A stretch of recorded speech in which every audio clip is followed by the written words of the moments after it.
بسم اللہ الرحمن الرحیم الحمدللہ رب العالمین وصلی اللہ علی محمد وآلہ الطاہرین ولعنۃ اللہ علی اعدائہم اجمعین الی قیام یوم الدین۔ تعلیمات اسلامی میں سے ایک اہم ترین حکم ہے اپنے رشتہ داروں کو کھانا کھلانا اور ان کا خیال کرنا، غریبوں کو کھانا کھلانا اور ان کا خیال کرنا، اور اسی طریقے سے اپنے دینی بھائیوں کو کھلانا اور ان کا خیال کرنا۔ یہ تینوں عنوان الگ الگ ہیں: اطعام المؤمنین، اطعام الفقراء اور اطعام الارحام۔ اب عموماً جو لوگ نہیں جانتے صحیح اسلام کو، وہ فوراً ویلفیئر کا موضوع لے آتے ہیں۔ مثال کے طور پر اگر کسی کے رشتہ دار سب کے سب بہت ہی مالدار ہوں، کیا انہیں کھانا کھلانے کا ثواب ہے؟ کہا جائے گا بالکل ثواب ہے، رشتہ داری نبھانے اور رشتہ داروں کے احترام کے عنوان سے۔ کیا اپنے دینی بھائیوں کو کھانا کھلانے کا ثواب ہے، چاہے وہ کتنے ہی مالدار کیوں نہ ہوں؟ تو کہا جائے گا بالکل ثواب ہے، اور یہ ایک خاص عنوان ہے۔ آیا غریبوں کو کھانا کھلانے کا ثواب ہے؟ بالکل ثواب ہے، وہ ایک الگ عنوان ہے۔ اب اگر یہ تینوں عنوان ایک ہی جگہ شامل ہو جائیں کہ کھانے کا اہتمام کیا جائے، رشتہ دار بھی آئیں، برادران دینی بھی آئیں، اور ساتھ ہی ضرورت مند بھی آئیں، تو کہا جائے گا نور علی نور۔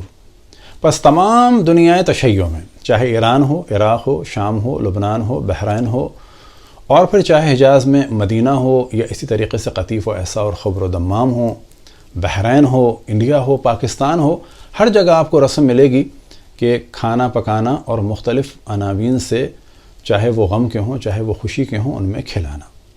انہی رسوم میں سے ایک رسم ہے کہ جو ایران میں بہت زیادہ ہے اور مختلف علاقوں میں بھی ہے، وہ ہے امام حسن علیہ السلام کا سفرہ یا دسترخوان۔ اصل جو موضوع میں ڈسکس کرنا ہے کہ ان چیزوں کے لیے کوئی ڈیٹ نہیں ہے۔ اب فرض یہ کریں کہ ہم نے منت مانی کہ جیسے ہی میرا کام ہوگا، اس کے اگلے دن میں لوگوں کو امام حسن علیہ السلام کے دسترخوان میں بلاؤں گا۔ میرا کام ہو گیا، فرض کی بات یہ ہے کہ 21 جمادی الثانی کو، تو میں نے 22 کو بلا لیا۔ یہ بھی ہو سکتا تھا کہ میرا کام ہو جاتا 9 کو، تو میں 10 کو بلا لیتا، اور 9 شعبان کو تو میں 10 شعبان کو بلا لیتا۔ تو اس میں کوئی ڈیٹ نہیں ہے، کسی بھی ڈیٹ پہ رکھا جا سکتا ہے۔ اتفاقاً یہ کلچر ہمارے برادران اہل سنت میں بھی انڈیا میں رہا، اور وہ امام جعفر صادق علیہ السلام کی نیاز کی صورت میں، اور 22 رجب کو۔ ایران میں بھی مختلف دنوں میں یہ سفرے ہوتے ہیں، خصوصاً 15 رمضان اور اسی طرح سے دیگر اور تاریخوں میں۔ اب اس چیز کی جانب ہم توجہ دلائیں کہ چاہے غم کی محفل ہو معصومین علیہم السلام سے منسوب، یا خوشی کی محفل ہو، مذہب حق اہل بیت میں کافی توجہ دلائی گئی کہ کسی بھی چیز کے ذریعے سے کسی بھی ایک واقعے کی جانب توجہ دلائی جائے تاکہ لوگ فراموش نہ کریں۔ لہٰذا جب پاکستان میں دیکھنے میں آتا ہے کہ امام حسن علیہ السلام کے دسترخوان میں سبز چیزیں ہیں، تو بعض لوگ جو اپنے آپ کو سمجھتے ہیں کہ بہت ہی بقرات ہیں اور بڑی ان کی معلومات ہے، تو کہتے ہیں کہ یہ فضولیات ہیں۔ نا، فضولیات نہیں ہیں۔ ہاں، یہ کہا جا سکتا ہے کہ اس کا حکم اس صورت میں قرآن یا حدیث میں نہیں ہے۔ اب ممکن ہے کوئی کہ اگر حکم نہیں ہے تو پھر جائز نہیں ہے، نہ، یہ بالکل غلط ہے۔ قرآن و حدیث میں حکم نہیں ہے تو اس کا مطلب ہے کہ یہ جائز ہے۔ اگر حکم نہ کرنے کا ہوتا، یعنی منع کیا ہوتا، تو پھر یہ حرام ہوتا۔ لیکن اس میں جب ایک حسن پیدا ہو جائے اور ایک پازیٹیو چیز آ جائے، اور وہ ہے امر ائمہ علیہم السلام، یعنی ائمہ علیہم السلام سے منسوب کسی چیز کی یاد تازہ ہو جائے، وہ یاد کیا ہے؟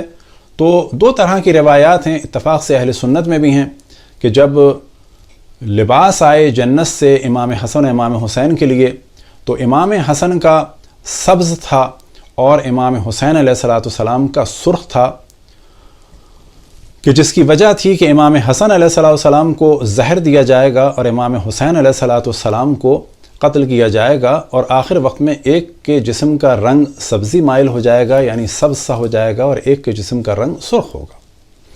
بالکل اسی طرح سے ایک روایت ہے کہ جب معراج پہ رسول اللہ صلی اللہ علیہ وسلم تشریف لے گئے، تو وہاں پر 2 انہوں نے گھر دیکھے، کہ ایک زبرجد سے تھا کہ جس کا رنگ ہرا تھا، اور ایک یاقوت سے تھا کہ جس کا رنگ سرخ تھا۔ آپ نے سوال فرمایا کس کے ہیں؟ تو جناب جبرائیل نے جواب دیا کہ یہ امام حسن کے لیے ہے سبز، اور جو سرخ ہے وہ امام حسین کے لیے ہے، اور پھر اس کی وجہ بتائی کہ امام حسن کو زہر دیا جائے گا اور آخر وقت میں جسم ان کا سبز سا ہو جائے گا، اور امام حسین کو شہید کیا جائے گا، ان کے جسم خونی ہوگا اور سرخ ہوگا۔ بس اس دسترخوان میں اگر سبز چیزوں کو بنایا جائے تو نہ واجب ہیں نہ حرام ہیں، بلکہ کیونکہ ایک پازیٹیو چیز ہے کہ امام حسن کی شہادت کی یاد تازہ ہوتی ہے اور ان پر مظالم ڈھانے والوں سے آشنائی ہوتی ہے اور ایک چیز ذہن میں رہتی ہے، تو یہ چیز کہلاتی ہے امر ائمہ کو زندہ رکھنا، یعنی ائمہ علیہم السلام سے ریلیٹڈ چیزوں کو زندہ رکھنا۔ اب آپ کے سامنے ہم لگاتار کچھ تصاویر دکھائیں گے کہ جو ایران کی ہیں، عراق کی ہیں، کہ جن میں جگہ جگہ امام حسن علیہ السلام کا دسترخوان ہے، اور آپ دیکھ سکتے ہیں کہ اکثر چیزیں اس میں سبز ہیں۔